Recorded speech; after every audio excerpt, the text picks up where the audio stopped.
Olá, olá! O programa Gente que Fala está começando a partir de agora, aqui pela 365, a sua rádio de todos os dias, com as imagens da OTV, a TV da internet, nossas redes sociais também no ar, Instagram, Facebook, tem o nosso canal no YouTube e as reapresentações pela TV aberta São Paulo, canal por assinatura na sua operadora preferida, a partir das 5 da tarde e às 10 da noite pela Rádio Cultura AM 990, de Dois Córregos, no Centro-Oeste Paulista. E o nosso convite a partir de agora, para você curtir, comentar, compartilhar a transmissão do programa Gente que Fala nas redes sociais. Participe também, faça perguntas aos nossos entrevistados de hoje. Sua interação é bem bacana pelo 973350038. 973350038.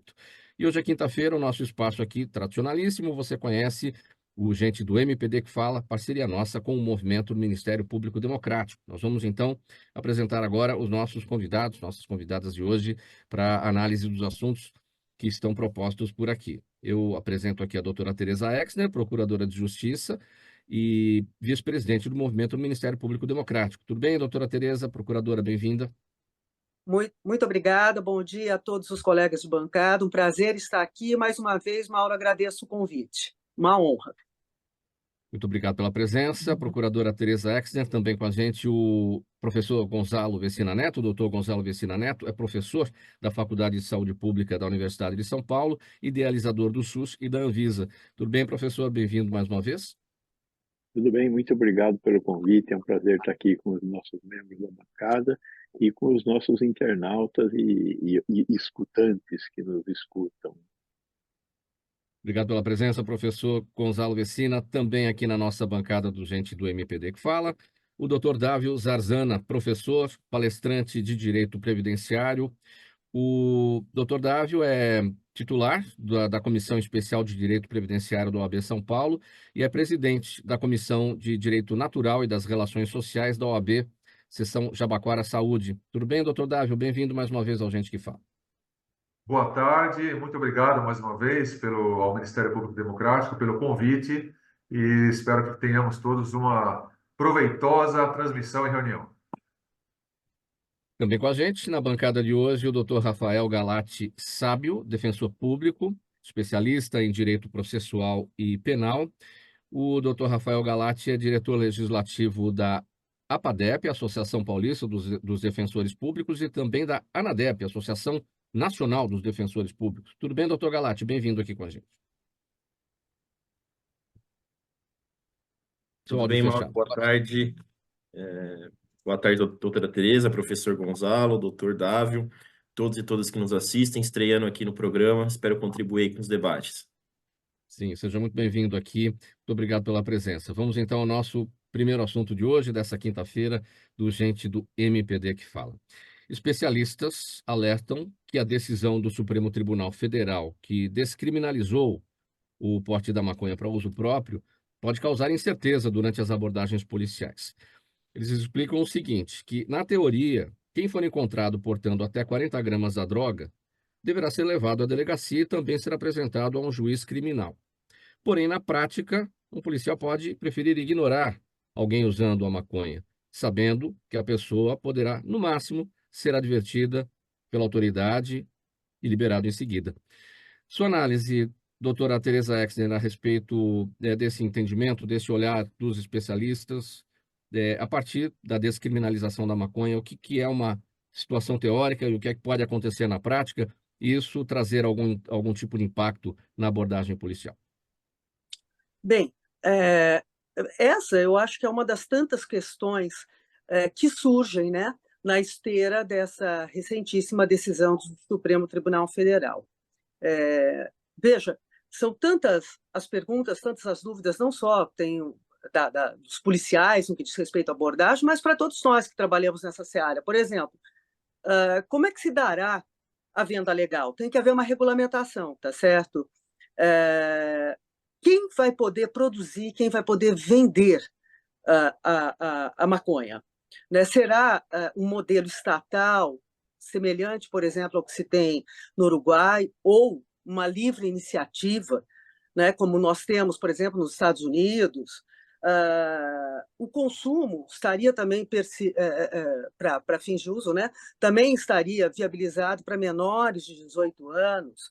Né, o que nós tivemos, porque eu não conheço, ainda não foi, até onde eu saiba, publicado a decisão, né, conhecemos alguns votos, mas pela tese houve a descriminalização do artigo 28, não é? Mas para fins de uso, para porte para uso pessoal de cannabis sativa L, da maconha, não é? Mas, ao mesmo tempo, se pergunta, estaríamos aqui diante, por exemplo, com relação à maconha, acho que não há dúvida, uma abolição crimes, mas e com relação às demais drogas? Vamos falar aqui a cocaína, o crack, estaríamos diante de uma continuidade normativa típica, vamos dizer assim, muito sui generis, vale dizer, o que se entende da decisão do Supremo, pelo que eu pude ler da tese, é que realmente se pretendeu tão somente a descriminalização da maconha. Mas e com relação às demais drogas? Como é que nós vamos proceder? Porque na continuidade normativa típica, o que acontece? Você desloca uma determinada conduta para um outro tipo legal, mas nós ainda não temos esse tipo legal. Pode ser que o Congresso venha, então, a fazer cumprir aí o seu papel. Mas e até lá? Como é que nós procedemos? Mas, na venda da maconha, vai ser estabelecido quem irá, por exemplo, fiscalizar a venda. Seria a Anvisa, não é? Temos aqui o doutor Gonzalo. A quantidade de THC numa maconha normal, de 2% a 4%, mas, por exemplo, o skunk, que é um tipo de maconha, estaria também compreendido que pode chegar aí o THC, que é a substância, né, que o princípio ativo pode chegar até 30%.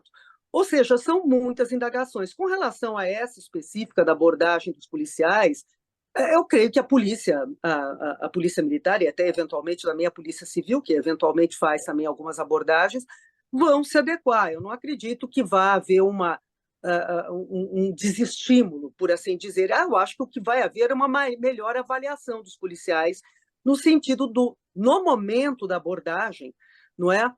Verificar se estão presentes, porque, veja, mesmo com 2 gramas de maconha, isso é bom deixar claro, se a pessoa estiver num processo de venda, de comercialização, isso é tráfico.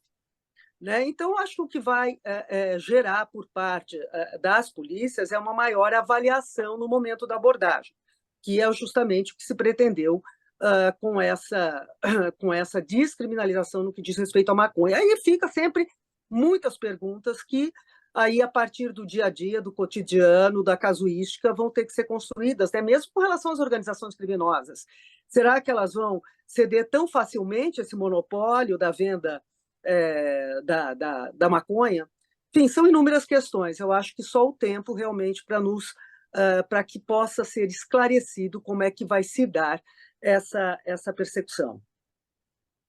Doutor Davi, o seu entendimento sobre esse nosso primeiro tema, possíveis impactos policiais em relação aos agentes que podem preferir ignorar alguém usando maconha dentro daquele porte, né, até 40 gramas, sabendo que essa pessoa, no máximo, será advertida e liberada, tanto na delegacia quanto depois, né, perante um juiz. Mas considerando este cenário de descriminalização do uso da maconha pelo Supremo Tribunal Federal, ainda neste momento em que a gente não tem um posicionamento do Congresso em relação à PEC das drogas, porque isso tudo pode ser modificado. Olha, Mauro, eu diria o seguinte, para início de conversa, eu tenho cá as minhas dúvidas se o Supremo Tribunal Federal poderia ter tomado essa decisão enquanto guardião da Constituição. É a primeira questão que se coloca. A segunda coisa eu digo isso porque a Constituição, ela tem em seus artigos, ao mesmo tempo, a defesa de alguns valores que precederam a própria elaboração da Constituição. Esses valores estão lá. Dentre eles, por exemplo, a valorização da família, nas suas diversas modalidades. Segunda coisa, na minha opinião, o trabalho policial vai aumentar. A dúvida que surge com relação ao porte, ela vai dar lugar, na verdade, a uma maior atuação policial, na medida em que existem diversos exemplos em países no mundo todo em que a liberação do consumo deste ou daquele tipo de droga não suavizou a questão, mas, muito pelo contrário, fez com que houvesse mais procura pela droga. E essa procura pela maconha, ela acaba gerando um efeito em cascata, como muitos de nós sabemos, como uma espécie de porta de entrada para outras drogas. Eu conheço uma pessoa, recentemente, eu tive que tirar uma pessoa de um daqueles centros de tratamento de pessoas dependentes de drogas, porque a pessoa foi para lá para se tratar e estava sendo muito maltratada pelo próprio centro de tratamento. E a vida dessa pessoa, quer dizer, quem conhece a pessoa, ela começou pela maconha e a família inteira, por conta disso, foi destruída. Então, a questão não é teórica, não é acadêmica, é uma questão de ordem prática com efeitos trágicos e jamais, na minha opinião, o STF deveria ter feito isso. Se algum outro país fez isso por diversas circunstâncias, o histórico de cada país pode responder. Mas a doutora Tereza fez uma colocação muito importante. Como se pensar nos detalhes que essa liberação terá que enfrentar após a decisão do STF, na prática, como que isso acontece? Na minha opinião, finalizando, é trágico, é horrível que tenha sido tenha sido tomada essa decisão pelo STF. Poderia falar mais aqui, mas vou dar a voz aos colegas. Professor Gonzalo, do ponto de vista da saúde, essa questão, né, da abordagem policial em relação a usuários de maconha dentro desse limite estabelecido pelo Supremo Tribunal Federal. Como diria Guimarães Rosa, opiniões é questão de pães.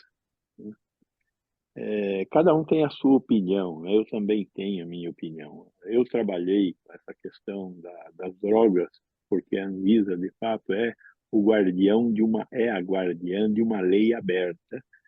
E essa lei aberta exige que quem se posiciona seja a Anvisa. Só que a Anvisa se posiciona devido à existência de uma política pública. Então, a Anvisa não pode tomar a decisão que o Supremo Tribunal tomou, porque ela não tem essa competência.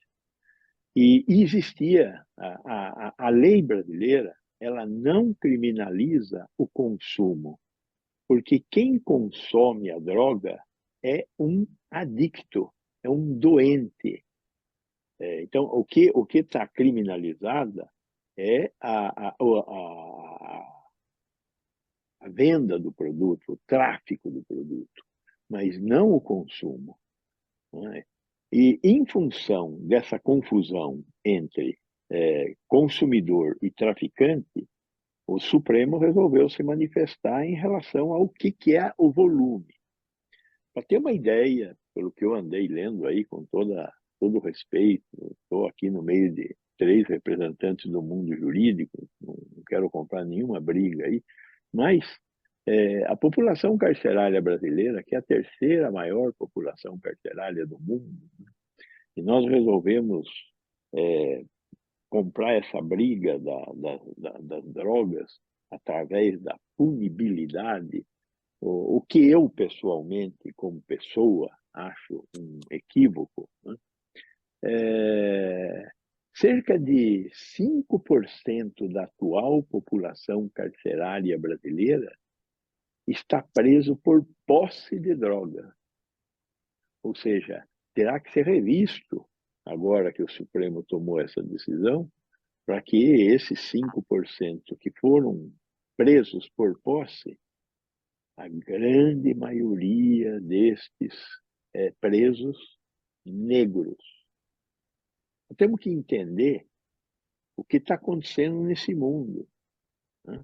O branco com algum dinheiro nunca é punido. Quem está sendo punido pela posse de uma quantidade pequena de maconha, mas também dos outros produtos, é o pobre negro.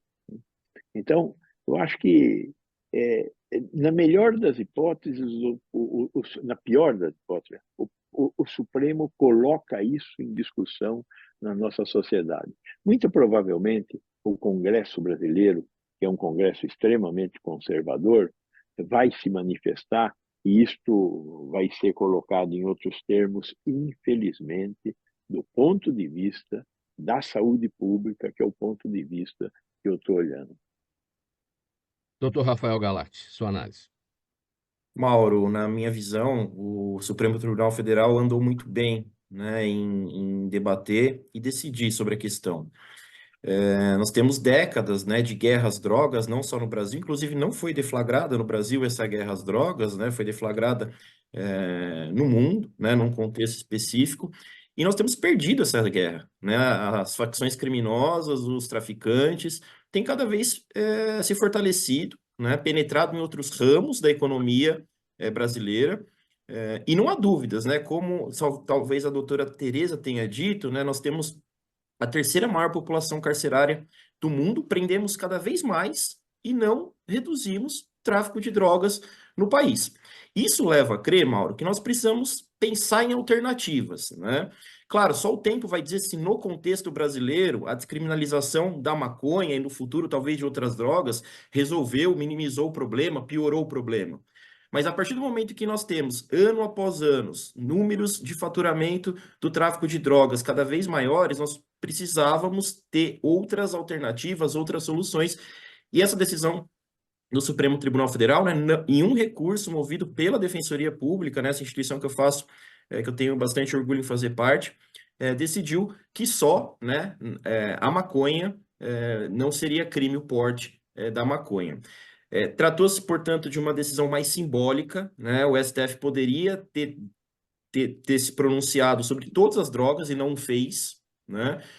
Talvez até de maneira mais cautelosa nesse momento, né? Mas o fato é que há um cenário claro de incerteza com uma nova. Toda vez em que nós temos uma nova legislação, uma nova decisão com repercussão geral como essa, que se aplica a todos os casos, nós temos um cenário de incerteza que vai se acomodar, que vai ser resolvido ao longo do tempo, né? O grande ponto que eu acredito, Mauro, diferente da abordagem da matéria que você citou, não haverá um desestímulo dos policiais, né? A doutora Tereza foi muito feliz quando disse que vai haver uma melhor avaliação dos policiais na análise. Hoje, né, antes da decisão do STF, nós tínhamos pouquíssimos casos que iam ao judiciário, né, que iam à delegacia e depois ao judiciário por posse de entorpecentes, né? Nós tínhamos casos limítrofes em que, na maioria das vezes, era até caracterizado como tráfico pelo promotor de justiça, né, pelo juiz de direito. Crimes, né, de posse de entorpecentes são muito raros no dia a dia forense, né, e já não havia pena de prisão a esses casos, né? Então, vai haver uma mudança, claro, porque agora não é mais crime, vai haver a imposição de uma pena administrativa, né, uma sanção administrativa, mas o desestímulo do policial, porque aquele rapaz que está fumando uma droga, que está com uma pequena quantidade de droga, não será preso, não há, porque já não existe, já não existia anteriormente, né? Então, acho que é uma decisão importante que nós precisamos acompanhar as consequências disso, claro, e junto com o Congresso Nacional, né, o Legislativo, fazer esse debate junto com a sociedade. Vamos seguir. Programa Gente que Fala no Ar, edição de quinta-feira, é o Gente do MPD que Fala, parceria nossa com o Movimento do Ministério Público Democrático, pela 365, a sua rádio de todos os dias, AltV, a TV da internet, redes sociais, nosso canal no YouTube, e tem as retransmissões pela TV Aberta São Paulo, a partir das 5 horas da tarde, TV Aberta São Paulo, canal por assinatura na sua operadora de TV preferida, e também às 10 da noite pela Rádio Cultura AM 990 de Dois Córregos, no Centro-Oeste paulista. O próximo assunto aqui é o seguinte: o projeto de lei que previa multas de mais de R$17 mil para doadores de alimentos a pessoas em situação de rua foi suspenso pelo próprio autor da ideia, o vereador Rubinho Nunes, do União Brasil, após a repercussão negativa da proposta. Segundo o vereador, a intenção era ampliar a distribuição alimentar, otimizar as doações, evitar desperdício e, principalmente, acolher as pessoas em situação de rua e vulnerabilidade, dando a elas a oportunidade de melhoria, dignidade e higiene ao se alimentar. Professor Gonzalo, ponto de vista da saúde pública a respeito desse tema. Considerando o que destacou, só um instantinho, considerando aqui o que destacou o vereador em relação à ideia que ele tinha. Se a ideia era essa, por que proibir? E por que multar? Por que multar em R$17 mil as pessoas que fazem esse trabalho de doação? O problema do povo em situação de rua é um problema ainda muito distante de resolver numa sociedade tão desigual quanto a nossa, né? A marca da desigualdade, eu já falei isso aqui no programa, eu moro no Alto da Lapa, a expectativa de vida no Alto da Lapa é de 85 anos. Quem mora em cidade de Tiradentes, a 70 quilômetros da minha casa, a expectativa de vida é 62 anos. Então, desigualdade é o nome da doença que nós temos nessa cidade. O povo de rua, nós temos quase 30 mil pessoas vivendo na rua, na cidade de São Paulo, no centro de São Paulo. Uma parte deles estão tomados pelo vício do crack, etc. Mas tem uma parte deles que são só fruto dessa desigualdade. Existem entidades sociais que distribuem alimentos para essas pessoas, porque o Estado não está presente, o Estado está ausente. Essa é a questão. O Estado está ausente. Né?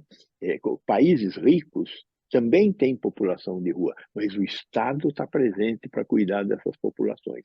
Aqui não. Aqui tem que ter um padre Júlio Lancelotti, tem que ter a atividade de solidariedade por parte das pessoas. Né? E o padre Júlio Lancelotti é um desses heróis que cuidam dessa população de rua. E este menino, o Rubinho, este vereador, né, é um hipócrita que já tentou fazer uma CPI para tentar criminalizar o padre Júlio Lancelotti. E como ele não conseguiu, ele tentou agora, através deste projeto de lei, que ele retirou ao ouvir o ruído das ruas. E fomos nós que fomos às ruas, nossa sociedade um pouco mais estruturada, menos hipócrita, que fomos às ruas fazer ruído, como fomos às ruas fazer ruído contra aquele projeto absurdo do Senado de pôr crianças na cadeia porque foram fazer o aborto terapêutico que a lei brasileira prescreve. Então, eu acho que este menino, Rubinho, eu espero que a sociedade se lembre dele agora no fim do ano, né, nas eleições, porque o que ele está fazendo, o que ele propôs, isto sim é um crime, né, um crime social gravíssimo. Doutora Tereza Exner, sua análise sobre esse nosso assunto, projeto de lei que previa a multa aí a mais de R$17 mil para quem doasse os alimentos às pessoas em situação de rua, suspenso pelo próprio autor da ideia, o vereador Rubinho. Pois é, a gente vive para ver um projeto desse, né, que criminaliza a caridade, né? A caridade que já estava ali prevista, acho que num dos livros mais antigos do mundo, que é a Bíblia. Realmente, esse tipo de projeto, assim como como já mencionou o professor Gonzalo, todas essas novas intervenções no intuito de dificultar o aborto legal, né? É bom sempre frisar isso também, o aborto legal, que já é previsto no Brasil desde 1940, mais de 80 anos, o PL, que, indo além ainda, queria punir, né, as vítimas, normalmente meninas, jovens, vítimas de estupro. Então, são, na verdade, na minha opinião, Mauro, exemplos grotescos do retrocesso civilizatório que nós estamos vivenciando, né? Este projeto, especificamente, ao invés de... o que nós precisamos, na verdade, é combater a pobreza, e não combater o pobre, não punir o pobre, né? Não punir aquele que quer, se valendo da caridade, porque falta o Estado, não é? Como também já disse o professor Gonzalo, vem dar um pouquinho de dignidade, de conforto a essas pessoas em situação de rua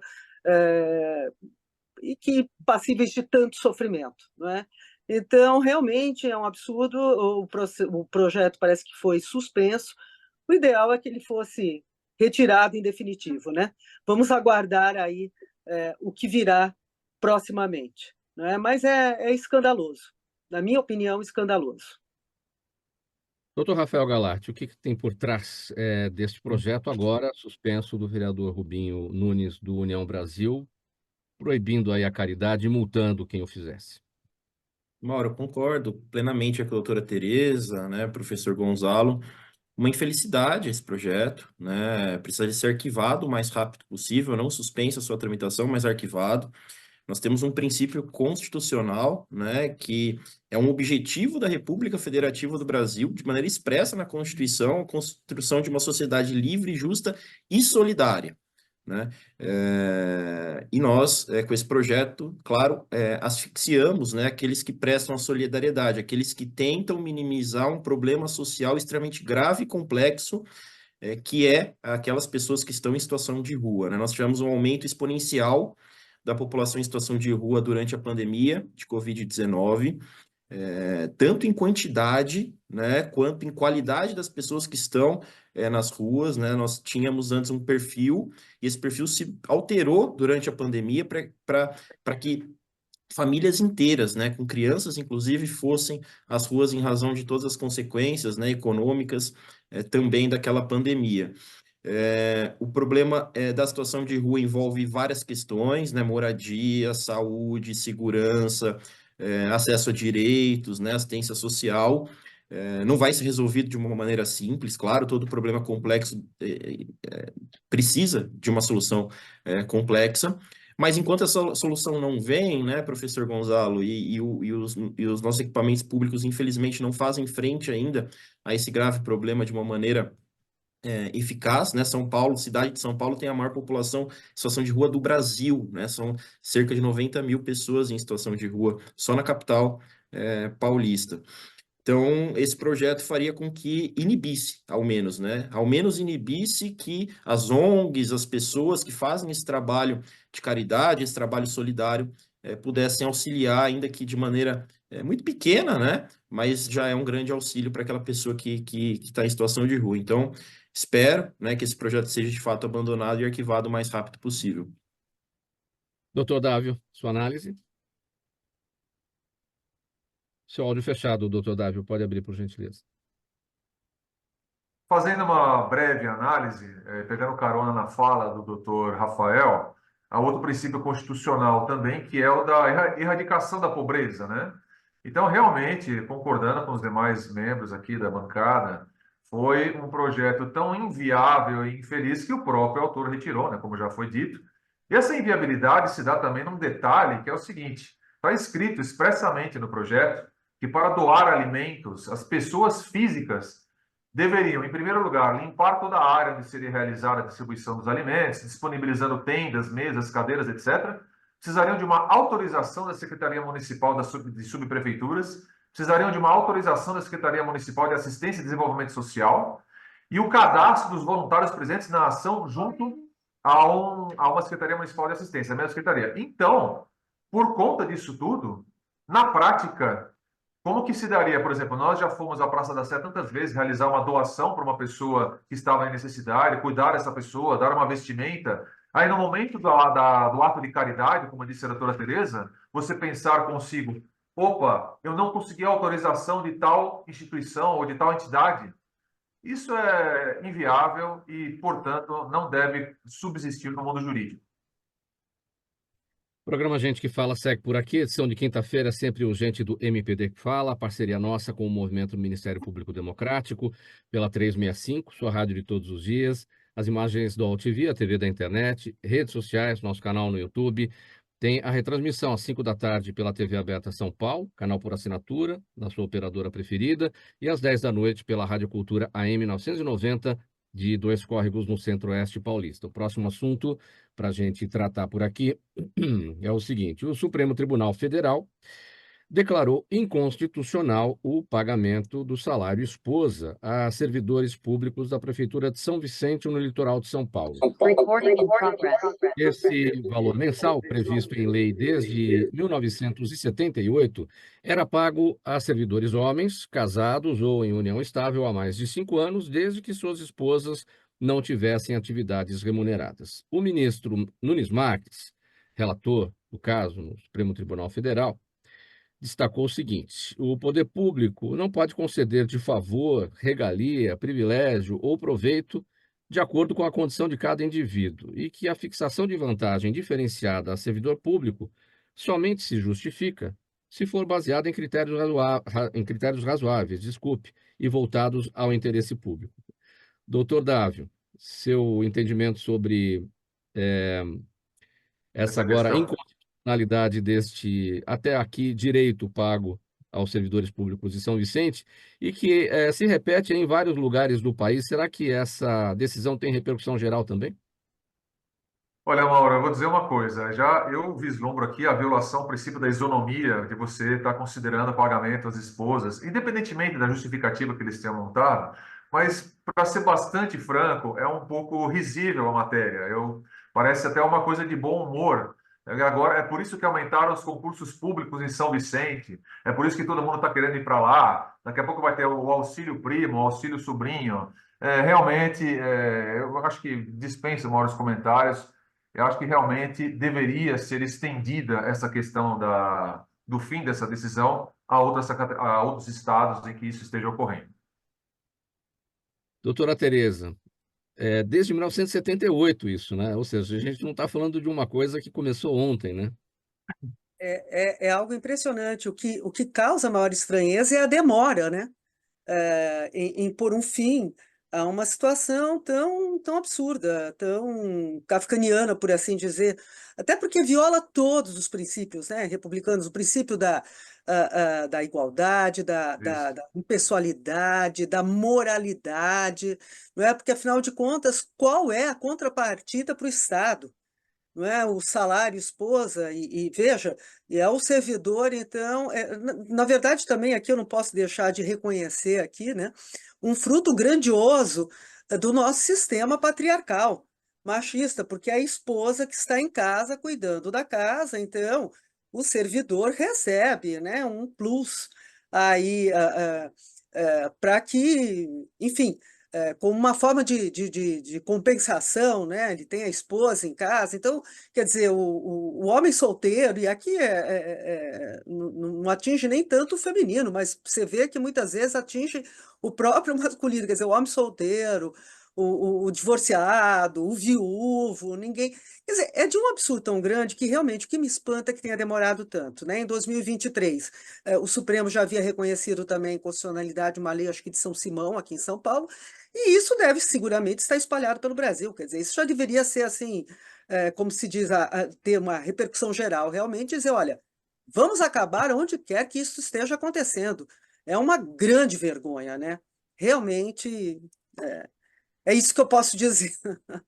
Essa vergonha, procuradora, e não é a questão da compensação ao servidor público por ter a sua esposa em casa sem trabalhar, sem ganhos, né?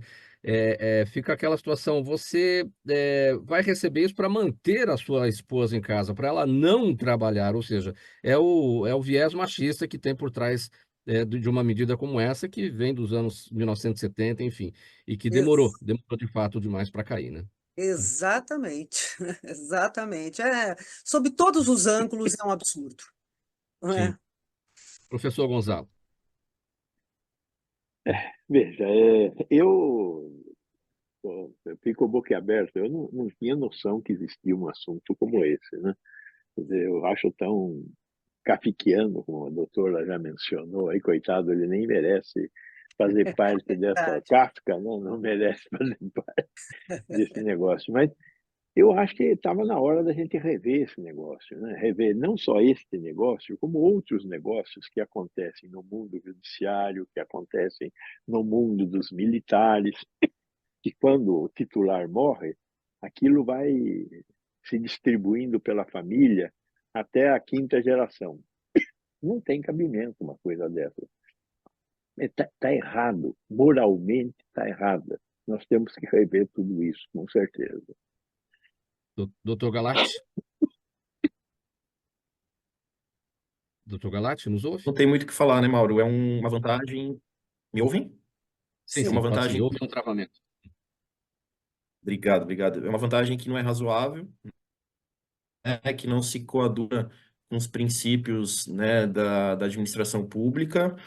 É um benefício baseado numa condição pessoal, né, que, como a doutora Tereza bem disse, não traz nenhuma vantagem direta, né, para os cidadãos, para o povo.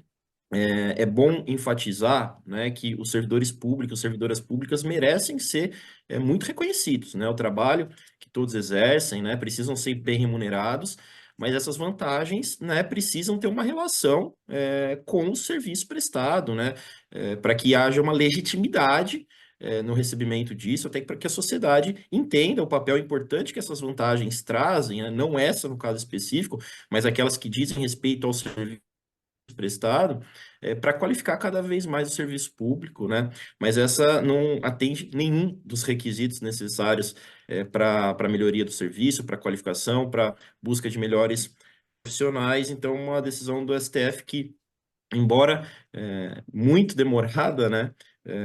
Chegou agora para que possamos, né, acabar com esse tipo de vantagem em todas as cidades que eventualmente tenham incorporado no seu organograma. E um outro ponto também, não é, doutor Rafael Galati? Como eu destaquei aqui, o benefício era pago a servidores homens casados ou em união estável há mais de 5 anos, desde que suas esposas não tivessem atividades remuneradas. Ou seja, quantas pessoas receberam ao longo desse tempo esse benefício, essa vantagem, camuflando atividades remuneradas, porque senão ia perder o direito também, né? Também. Não é isso? Porque quem é que fiscalizou isso, né? Para poder saber se aquela esposa, né, não tinha atividade remunerada para poder pagar o benefício. Enfim, é uma série de contradições, enfim, e que agora isso de fato chega ao fim e tomara tenha repercussão geral de fato para que isso não mais aconteça. Vamos ao próximo assunto aqui, gente do MPD que fala no ar, parceria nossa com o Movimento do Ministério Público Democrático, pela 365, a sua rádio de todos os dias. Altivia TV da internet, redes sociais, nosso canal no YouTube, pela TV aberta, a retransmissão, TV aberta São Paulo, a retransmissão a partir das 5 horas da tarde, canal por assinatura na sua operadora preferida, e às 10 da noite pela Rádio Cultura AM 990 de Dois Córregos, no Centro-Oeste paulista. Próximo assunto.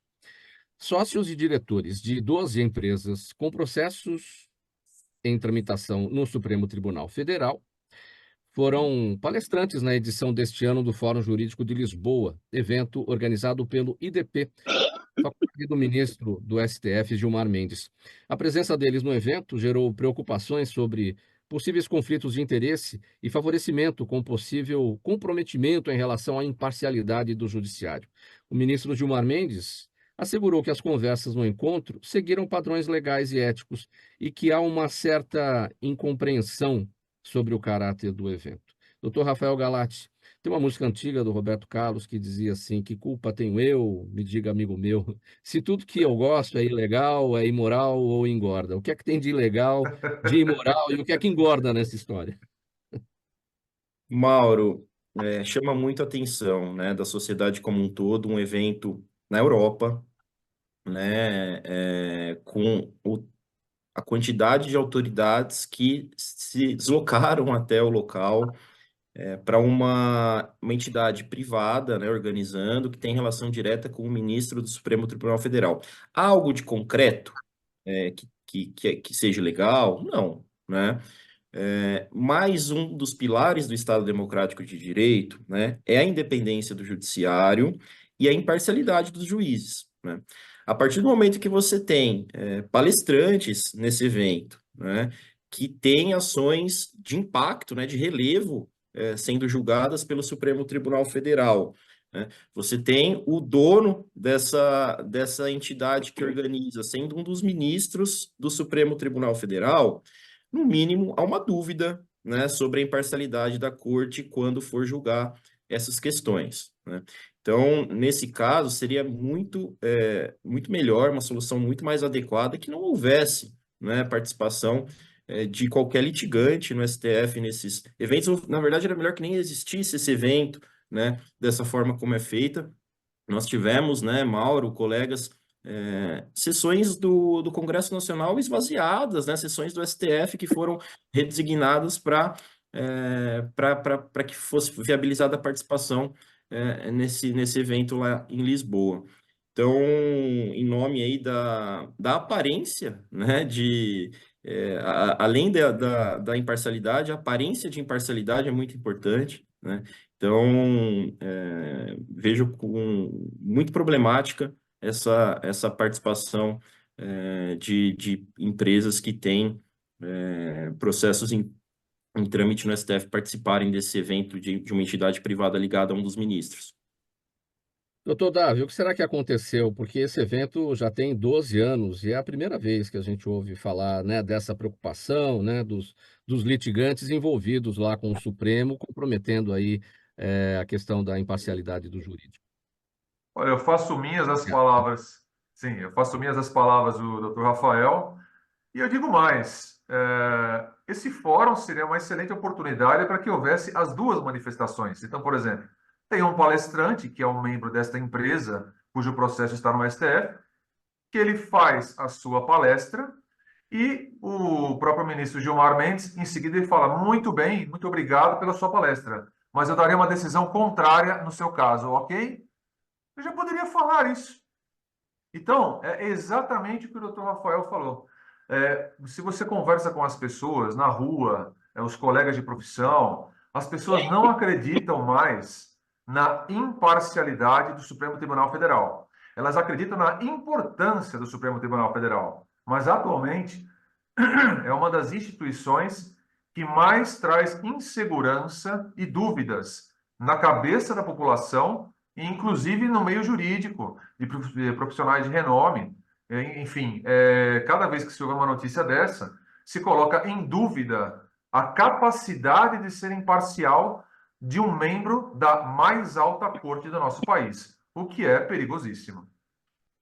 Doutora Tereza, sua análise. Bem, na linha daqui que os colegas já colocaram, né, me lembra, possível não lembrar, aquele velho brocardo, né, da mulher do César, né, sobre ela não pode pairar qualquer tipo de suspeita, não é? E até fazendo aqui um comparativo me veio, porque também ali Pompeia, aquela mulher do César, dá uma festa, né, uma festa só para mulheres em homenagem, um evento em homenagem a uma deusa. E só mulheres poderiam comparecer, né? Mas alguém ali, um indivíduo X lá, se veste de mulher e entra na festa com suposta intenção de seduzir Pompeia. Isso não aconteceu, nada disso ficou provado, mas no fim das contas, por que César se separa? Ele diz: olha, embora nada tenha ficado provado sobre a mulher de César, não pode pairar qualquer suspeita. Então, eu acho que isto vale muito para todos nós que estamos nas carreiras públicas, para todos os poderes e para todos nós que integramos carreiras públicas, né? Ministério Público, Defensoria, Poder Judiciário, enfim, qualquer carreira pública, porque se é verdade que a ética deve ser uma constante que todos nós devemos viver de forma ética, embora nem todos o façam, né? Mas para nós, das carreiras públicas, essa ética ainda deve ser mais qualificada, entendeu? Sobre nós não pode pairar qualquer suspeita. Nesse ponto, achei muito boa a manifestação do ministro Edson Fachin, né, que aconteceu também recentemente, pedindo comedimento, a virtude da parcimônia, porque é isso. Né? Nós vivemos, e sobretudo aí falo o Poder Judiciário, Suprema Corte, que é a mais alta instância, né, do Poder Judiciário, nós precisamos o quê? Contar com a credibilidade e a respeitabilidade da população. Né? E quando esse tipo de... E não estou dizendo que tenha nada acontecido lá, seguramente uma troca de ideias, uma conferência, onde se discutem vários temas jurídicos ou não, mas a simples existência já faz surgir esta sombra de dúvida. Então, eu acho que é algo que talvez tenha que ser também reavaliado e revisto. Professor Gonzalo Vecina Neto, o homem da saúde, tem remédio para essa falta de ética? Não tem. Eu acho que a doutora me levou Kafka e agora me levou a mulher de César também, porque era no que eu estava pensando. Eu não tenho dúvida. Eu passei 5 anos em Brasília e conheci o IDP, é um instituto muito importante do ponto de vista do direito aqui, aqui em Brasília, né? Então, o IDP tem uma importância local aqui grande, mas uma coisa é uma coisa, outra coisa é outra coisa. E nesse sentido, eu acho que esses limites éticos foram rompidos e está na hora de tomar uma decisão de corrigir essa possibilidade e não só o STF, mas várias outras expressões da vida brasileira tomar esse cuidado ético e essa coisa que a gente tem discutido muito, né? E que eu acho que nós temos discutido de uma forma um pouco hipócrita, a tal da compliance, né? Compliance não é nada mais, nada menos do que conformidade. Então, que tal a gente deixar os discursos de lado e passar a ser mais conforme, éticos? Vamos seguir. O último assunto do Gente que Fala de hoje é o Gente do MPD que Fala, parceria nossa com o Movimento no Ministério Público Democrático. Olha só, pessoal, o estudo Segurança Pública e Crime Organizado no Brasil, realizado pelo Esfera. O Esfera é uma instituição que produz conhecimento sobre questões públicas, sobre questões sociais do país. Então, o trabalho entre o Esfera e o Fórum Brasileiro de Segurança Pública revelou uma mudança no foco das investigações no país, com maior atenção a crimes comuns e menor atenção para os chamados crimes do colarinho branco. O COAF, que é o órgão do Banco Central responsável por fornecer dados financeiros para investigações criminais, registrou um aumento de 86% nas solicitações de informações relacionadas a suspeitos de tráfico de drogas entre 2014 e 2023. Nesse mesmo período, os pedidos baseados em investigações sobre facções criminosas passaram de 3,4% para 11% do total, enquanto as solicitações sobre corrupção reduziram de 38,5% para 14,2%. Doutora Tereza Exner, essa inversão proporcional, digamos assim, ela é de praxe, ela tem que acontecer quando uma coisa aumenta, a outra diminui. Difícil entender esses dados, né? É difícil entender. Não, eu não entendo que se uma coisa aumenta, a outra tem que diminuir. Todas, né? A questão do tráfico, o tráfico é uma um grande problema mundial, não é? É gravíssimo, não é? Inclusive a sua inserção, né? Também junto aos poderes constituídos e aí a corrupção, né? Então, também o tráfico de drogas, organizações criminosas também acabam se envolvendo, não é, nesse fenômeno que também não é brasileiro, é mundial da corrupção e que é gravíssimo. Né? Nós sabemos que a corrupção ela é responsável por drenar recursos públicos que são tão importantes num país carente como nós, como já foi colocado aqui, com tanta disparidade social, recursos na saúde, na educação, na habitação, né? E acaba comprometendo até mesmo a estabilidade política e econômica de um país. Então, essa tem que ser uma luta severa. E veja, o Brasil, eu lembro aqui, é signatário da Convenção de Mérida, não é? E, portanto, nós temos cada vez mais que nos esforçar por melhorar as técnicas de investigação para apuração de corrupção e para efetiva punição dos seus autores, quer seja na esfera pública, quer seja na esfera privada. Então, realmente é algo que chama muito a atenção, né? Eu penso aqui que talvez nós viemos aí de um último governo, né, onde, por exemplo, foram adotadas práticas como, sei lá, perseguição a jornalistas, né, o orçamento secreto, que ainda está aí, né, com outro nome agora, emenda Pixel, sei lá como é que chama, não é? O esfacelamento da lei da improbidade administrativa. Então, tudo isso veio contribuindo, e mesmo ainda um reflexo da própria Operação Lava Jato, que foi tão celebrada inicialmente e demonizada depois. E nós aí, eu acho que é um desacerto, porque teria que ter uma análise um pouco mais equilibrada, porque em que pesem todos os erros cometidos, ali, de fato, se deu início a um grande combate à corrupção, muita coisa foi apurada, não é? Mas houve ali também, como nós já dissemos no bloco anterior, a falta de sobriedade por parte de quem apurava, o que acabou, vamos dizer assim, desmerecendo um trabalho que é um trabalho dos mais importantes no Brasil e no mundo, né? Então, isso é algo. Hoje mesmo, né, estamos discutindo também a questão da colaboração premiada, alteração na lei de organização criminosa para impedir em algumas situações a colaboração premiada, enfim. Eu acho que nós estamos vivendo aí um momento, um arcabouço todo, que acaba, infelizmente, propiciando essa redução, o que não significa que a corrupção reduziu, né? Isso é bom deixar claro, muito pelo contrário, ela vem aumentando. Não é isso que a gente tem de conhecimento, né? São os dados que chegam ao nosso conhecimento. Então, é um problema muito sério e acho que todos os órgãos devem fazer uma reflexão profunda sobre esses dados. Doutor Rafael Galati, por que as investigações sobre tráfico de drogas e facções criminosas, enfim, caíram ou melhor, subiram, né? E as investigações contra a corrupção caíram. Esse estudo, então, é apontado, esse resultado é apontado pelo estudo Segurança Pública e Crime Organizado no Brasil, realizado pelo Esfera e o Fórum Brasileiro de Segurança Pública.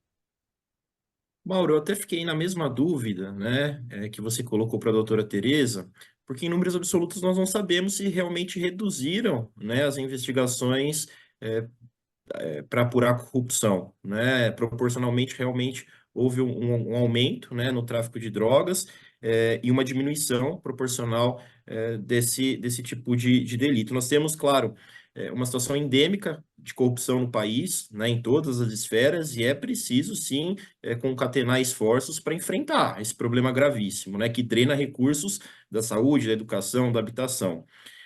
Mais o lado salutar aqui, né, a primeira pauta que nós trabalhamos hoje aqui, discutimos aqui, foi justamente a força do tráfico de drogas, né? Eu disse que o tráfico está cada vez mais forte. Isso aqui é prova de que o tráfico está cada vez mais forte, né? E é preciso, sim, que a nossa política de segurança pública seja mirada, né? O alvo da nossa política de segurança pública sejam os grandes traficantes, né? Que é o que esse estudo demonstra, né? Que estamos cada vez mais buscando os grandes traficantes, né, a lavagem de dinheiro que eles praticam com o dinheiro advindo do tráfico ilícito de entorpecentes, né? Então é muito salutar que haja esse aumento, né, que você deixe de focar a sua política de segurança pública na prisão daqueles pequenos traficantes. Claro, é crime, tem que ser preso, né? Mas não vai resolver o nosso problema, né? Nós temos cadeias cada vez mais lotadas e mais tráfico e mais droga nas ruas, né? Então, quando você foca nos grandes traficantes, nos fluxos, nos deslocamentos de droga, você consegue, de uma maneira mais eficaz, fazer frente, né, ao poderio que hoje os grandes traficantes, as grandes corporações ilícitas possuem. Perguntas da nossa audiência, vamos a elas, uma para cada um. Eu vou pedir brevidade, as respostas bem objetivas para a gente poder cumprir aqui com todas elas, tá bom? Começo com o doutor Dávio. O Caio está no Facebook, doutor Dávio, acompanhando aqui o Gente que Fala de hoje, o Gente do MPD que Fala, e ele quer saber a sua avaliação é, sobre o nível das muitas faculdades de direito instaladas nos últimos anos, principalmente aí pelo interior do Brasil. De uma forma bastante breve, se o nível em geral não é bom, tá? Mas como que você faz como você tem essa conclusão? Essa conclusão ela se faz comparativamente. Então nós tivemos grandes escolas clássicas, por exemplo, aqui em São Paulo, da USP e da PUC, das faculdades de direito, que acabaram se tornando referência, Mackenzie também, pela excelência do ensino e pelos frutos, pelos profissionais que geraram. Você pode ter muito boas faculdades ao redor do país sendo instaladas, mas é um problema também que sejam cada vez mais criadas novas faculdades de direito e com isso existe também a questão de um viés econômico e além disso também um aumento exponencial dos profissionais de direito num mercado que já é tão competitivo e tão acirrado. Então a questão é bastante complexa, não, é uma resposta muito breve, teria que pegar mais detalhes, mas deixaremos para mais tarde. Doutor Gonzalo, o Vitor também está com a gente no Facebook, acompanhando a nossa transmissão. O afastamento dos médicos cubanos do programa de atendimento aos mais carentes, ele pergunta, no governo Bolsonaro, foi uma questão de competência médica ou ideológica? Não tenho dúvida de que foi ideológica, só que foi uma ideológica que custou muito caro para a assistência à saúde no Brasil. Foram afastados 15 mil médicos, que atendiam em média 3 mil pessoas cada um. Nós estamos falando de 45 milhões de brasileiros que ficaram sem assistência médica. Tinha que ter tido alguma proposta de substituir uma coisa pela outra. Hoje nós voltamos a essa história e estamos tentando conseguir criar uma forma de levar médicos a essas populações distantes. Nós temos os Yanomamis aqui. São 35 mil Yanomamis. Pegamos do governo Bolsonaro com 4 médicos. 4 médicos. Neste momento, estamos com 40 médicos para atender esses 35 mil Yanomamis. Lembrando que não são 35 mil num bairro, são 35 mil espalhados por uma região maior que Portugal. Então, aquilo foi ideológico e criminoso. Doutora Tereza, pergunta para a senhora, vem do Jaime. Valeu, Jaime, aqui mais uma vez a sua participação. Ele pergunta pelo WhatsApp, o Jaime aqui em São Paulo, no Jardim Bonfilholi. Sua opinião sobre o reconhecimento da Suprema Corte dos Estados Unidos que presidentes americanos têm algum grau de imunidade contra crimes cometidos no cargo, doutora Tereza? Olha, absurdo, né?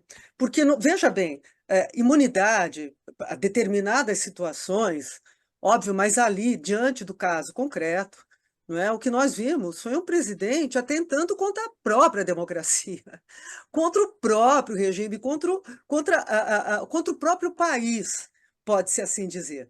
Não é? Como é que eu posso admitir? É como se hoje estivesse na presidência, nos ataques que nós tivemos aqui em 8 de janeiro, nós descobríssemos que foi o presidente que estava ali na ocasião eleito que determinou esse ataque. E a gente diz, não, mas ele tem imunidade para isso? Seria absurdo, você entende? É um absurdo, quer dizer, você admitir esse tipo de situação. Quem sou eu para contrariar a Suprema Corte americana? Mas é a minha modesta opinião. Doutor Rafael, a Cláudia está no Instagram e pergunta: o poder público oferece todas as condições para o defensor público exercer bem a defesa dos mais carentes? Cláudia, excelente pergunta, obrigado. Você é muito breve, né? O tempo aqui está se finalizando, mas infelizmente não, né? A Defensoria Pública no Estado de São Paulo foi uma das últimas do país a ser criada, né? Há uma determinação constitucional desde 88 para a criação de defensorias públicas nos estados e no Distrito Federal. São Paulo só cria em 2006, né? Depois de São Paulo só faltaram mais 4 estados para criar, hoje todos já criaram a sua defensoria pública. Isso faz com que nós temos problemas estruturais ainda, né? Claro, avançamos muito, temos avançado, mas ainda não é o ideal, né? Há uma determinação constitucional que diz que deve haver um defensor, ao menos um defensor, defensora pública em cada comarca do país, né? E em São Paulo nós temos 45 comarcas com defensores públicos das 320, né? Embora, claro, essas 45 representam 70% da população, né? A gente consegue atender um grande público aí do estado de São Paulo. Chegamos ao final dessa edição do programa Gente que Fala, de quinta-feira, nesse espaço aqui, nesse dia, sempre o Gente do MPD que Fala, parceria nossa com o Movimento do Ministério Público Democrático. O agradecimento a todos os participantes de hoje pela análise dos temas aqui propostos. Doutora Tereza Exner, Procuradora de Justiça, Ministério Público de São Paulo, vice-presidente do Movimento do Ministério Público Democrático. Doutor Gonzalo Vecina Neto, professor da Faculdade de Saúde Pública da USP, idealizador do SUS e da Anvisa. Dr. Dávio Zarzana, professor e palestrante de Direito Previdenciário. Também o Dr. Rafael Galati Sábio, defensor público, especialista em Direito Processual, Penal, diretor legislativo da Associação Paulista dos Defensores Públicos e também da Associação Nacional dos Defensores Públicos. Um abraço a todos, muito obrigado pelas análises, pela presença de vocês. Voltem em outras oportunidades. O programa Gente que Fala, há 23 anos no ar, sempre realização da ABCOM. Apresentação minha, Mauro Friesman, pauta e redação do Luiz Ferro, Zenilda Salvato, nossa diretora de produção, jornalista Fausto Camunha, nosso diretor-geral. Você ouvinte, você espectador, internauta, a razão da nossa presença sempre por aqui. A gente volta amanhã, sexta-feira, pela 365, sua rádio de todos os dias, AltV TV da internet, redes sociais, nosso canal no YouTube. Também a retransmissão pela TV Aberta São Paulo, a partir das 5 horas da tarde, canal por assinatura na sua TV, na sua operadora preferida, e a retransmissão também às 10 da noite pela Rádio Cultura AM 990, de Dois Córregos, no Centro-Oeste paulista. Está no ar. Gente que Fala. O melhor programa de debates do rádio brasileiro. Gente que Fala. Tem texto e direção geral do jornalista Fausto Camunha. Gente que Fala. Reúne de segunda a sexta-feira formadores de opinião para discutir as principais notícias do dia. Gente que Fala. Tem o selo de qualidade APCOM.